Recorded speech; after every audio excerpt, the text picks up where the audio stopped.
Hi friends, welcome to my cooking YouTube channel. ಬನ್ನಿ, ಇವತ್ತಿನ ರೆಸಿಪಿಯಲ್ಲಿ ಗರಿಗರಿಯಾದ ರವೆ ದೋಸೆಯನ್ನು ಮಾಡ್ತಾಯಿದ್ದೀನಿ. ಯಾವ ರೀತಿ ಮಾಡೋದು ಅಂತ ನೋಡ್ಕೊಳ್ಳೋಣ.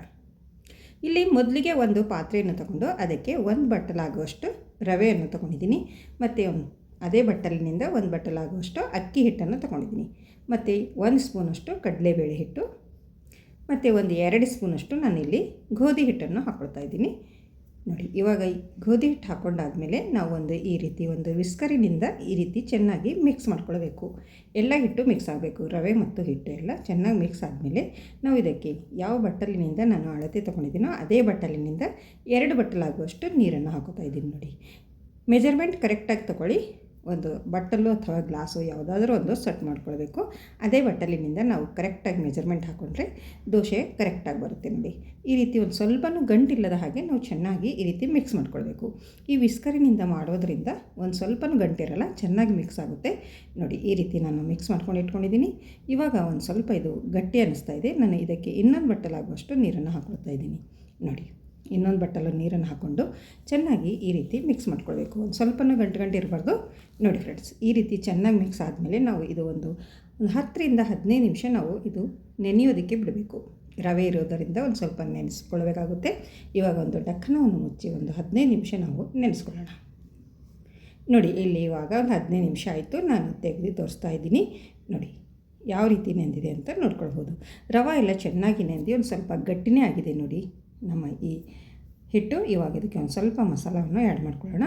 ಒಂದು ಈರುಳ್ಳಿ ಕಟ್ ಮಾಡ್ಕೊಂಡು ಹಾಕಿದ್ದೀನಿ, ಒಂದು ಹಸಿಮೆಣಸಿನ್ಕಾಯಿ ಕಟ್ ಮಾಡ್ಕೊಂಡು ಹಾಕೋತಿದ್ದೀನಿ, ಮತ್ತು ಒಂದು ಸ್ವಲ್ಪ ಕೊತ್ತಂಬರಿ ಸೊಪ್ಪು, ರುಚಿಗೆ ತಕ್ಕಷ್ಟು ಉಪ್ಪು, ಒಂದು ಅರ್ಧ ಟೀ ಸ್ಪೂನಷ್ಟು ಜೀರಿಗೆ, ಒಂದು ಅರ್ಧ ಟೀ ಸ್ಪೂನಷ್ಟು ಅಜ್ವೈನ್.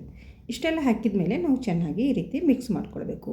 ತುಂಬಾ ಸುಲಭವಾಗಿ ಮಾಡ್ಬೋದು. ಇನ್ಸ್ಟೆಂಟಾಗಿ ಬೆಳಗ್ಗೆ ಎದ್ದ ತಕ್ಷಣ ನಾವು ಒಂದು 10 ನಿಮಿಷದಲ್ಲಿ ಈ ದೋಸೆ ರೆಡಿ ಮಾಡ್ಕೊಳ್ಬೋದು. ನೋಡಿ, ಇದು ಒಂದು ಸ್ವಲ್ಪ ಗಟ್ಟಿ ಅನ್ನಿಸ್ತಾ ಇದೆ. ನಾನು ಇದಕ್ಕೆ ಇನ್ನೂ ಒಂದು ಬಟ್ಟಲಷ್ಟು ನಾನು ಇಲ್ಲಿ ನೀರನ್ನು ಹಾಕ್ಕೊಳ್ತಾ ಇದ್ದೀನಿ. ನೋಡಿ, ನಾವು ಇಲ್ಲಿ ಈ ರವೆ ದೋಸೆ ನೀರು ದೋಸೆ ಥರ ಮಾಡ್ತಾಯಿದ್ದೀವಿ.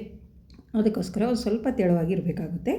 ನೋಡಿ ಫ್ರೆಂಡ್ಸ್, ಇಲ್ಲಿ ನಾನು ಟೋಟಲಾಗಿ ಒಂದು 4 ಬಟ್ಟಲು ನೀರನ್ನು ಯೂಸ್ ಮಾಡಿದ್ದೀನಿ. ನೋಡಿ, ಈ ಹದಕ್ಕೆ ನಾವು ರೆಡಿ ಮಾಡ್ಕೊಂಡು ಇಟ್ಕೊಳ್ಬೇಕು.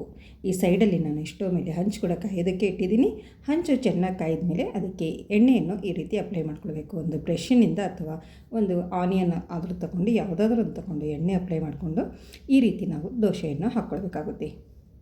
ನೋಡಿ ಫ್ರೆಂಡ್ಸ್, ಈ ರೀತಿ ಒಂದು ಸ್ವಲ್ಪ ಎಲ್ಲೆಲ್ಲಿ ಬಿಡು ಇದೆಲ್ಲ ಅಲ್ಲೆಲ್ಲ ಒಂದು ಸ್ವಲ್ಪ ಈ ರೀತಿ ಹಾಕ್ಕೊಂಡು ನಾವು ದೋಸೆಯನ್ನು ಕರೆಕ್ಟಾಗಿ ಹಾಕ್ಕೊಳ್ಬೇಕು. ನೋಡಿ, ಈ ರೀತಿ ಹಾಕ್ಕೊಂಡಿದ್ದೀನಿ. ಒಂದು ಸ್ವಲ್ಪ ಬೆಂದಿದ ಮೇಲೆ ನಾವು ಇದಕ್ಕೆ ಎಣ್ಣೆ ಅಥವಾ ತುಪ್ಪ, ಬಟರ್ ಯಾವುದಾದ್ರೂ ಒಂದು ಅಪ್ಲೈ ಮಾಡ್ಕೊಳ್ಳಿ.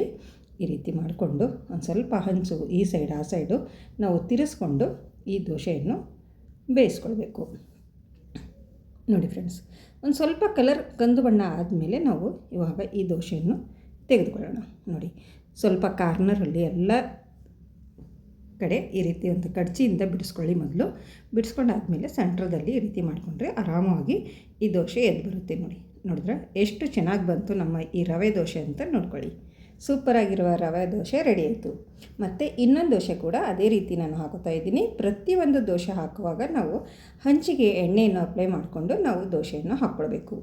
ನೋಡಿ ಫ್ರೆಂಡ್ಸ್, ಈ ರೀತಿ ನಾವು ದೋಸೆಯನ್ನು ಹಾಕ್ಕೊಂಡು ರೆಡಿ ಮಾಡ್ಕೊಳ್ಬೇಕು. ನೋಡಿ, ಒಂದು ಕೇವಲ 10 ನಿಮಿಷದಲ್ಲಿ ನಾವು ಈ ದೋಸೆಯನ್ನು ರೆಡಿ ಮಾಡ್ಕೊಳ್ಬೋದು. ಕಮ್ಮಿ ಇಂಗ್ರೀಡಿಯೆಂಟ್, ಕಮ್ಮಿ ಸಮಯದಲ್ಲಿ ನಾವು ದೋಸೆ ರೆಡಿ ಮಾಡ್ಕೊಳ್ಬೋದು. ಬೆಳಗಿನ ಬ್ರೇಕ್ಫಾಸ್ಟ್ ರೆಡಿ ಮಾಡ್ಕೊಳ್ಬೋದು. ನೋಡಿದ್ರೆ ಇದೇ ರೀತಿ ನಾನು ಇದಕ್ಕೂ ಕೂಡ ಎಣ್ಣೆಯನ್ನು ಅಪ್ಲೈ ಮಾಡ್ಕೊತಾ ಇದ್ದೀನಿ. ಒಂದು ಸ್ವಲ್ಪ ಹಂಚು ಈ ಸೈಡ್ ಆ ಸೈಡು ತಿರ್ಸ್ಕೊಂಡು ಈ ದೋಸೆ ಕೂಡ ನಾನು ಇದನ್ನು ಬೇಯಿಸ್ತಾ ಇದ್ದೀನಿ. ನೋಡಿ, ಆರಾಮವಾಗಿ ಎದ್ದು ಬರುತ್ತೆ, ಅಂಟ್ಕೊಳ್ಳೋದಿಲ್ಲ, ಏನಿಲ್ಲ. ತುಂಬಾ ಸುಲಭವಾಗಿ ಮಾಡ್ಕೊಳ್ಬೋದು. ಬೆಳಗ್ಗೆ ನೀವು ಅಕ್ಕಿ ನೆನೆಸಿಲ್ಲ, ಉದ್ದಿನ ಬೇಳೆ ನೆನೆಸಿಲ್ಲ ಅಂತ ಚಿಂತೆ ಮಾಡಬೇಡಿ.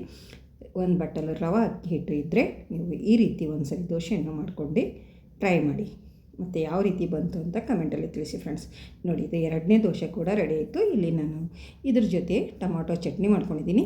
ಸೂಪರಾಗಿರುವ ನಮ್ಮ ದೋಸೆ ರೆಡಿಯಾಗಿದೆ. ನೋಡಿದ್ರೆ ಎಷ್ಟೊಂದು ಚೆನ್ನಾಗಿ ಬಂದಿದೆ ಅಂತ.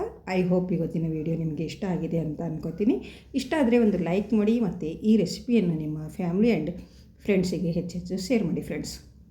ಮತ್ತು ನನ್ನ ಚಾನಲನ್ನು ಯಾರು ಸಬ್ಸ್ಕ್ರೈಬ್ ಮಾಡಿಕೊಂಡಿಲ್ಲ ಅವರು ಸಬ್ಸ್ಕ್ರೈಬ್ ಮಾಡ್ಕೊಳ್ಳಿ.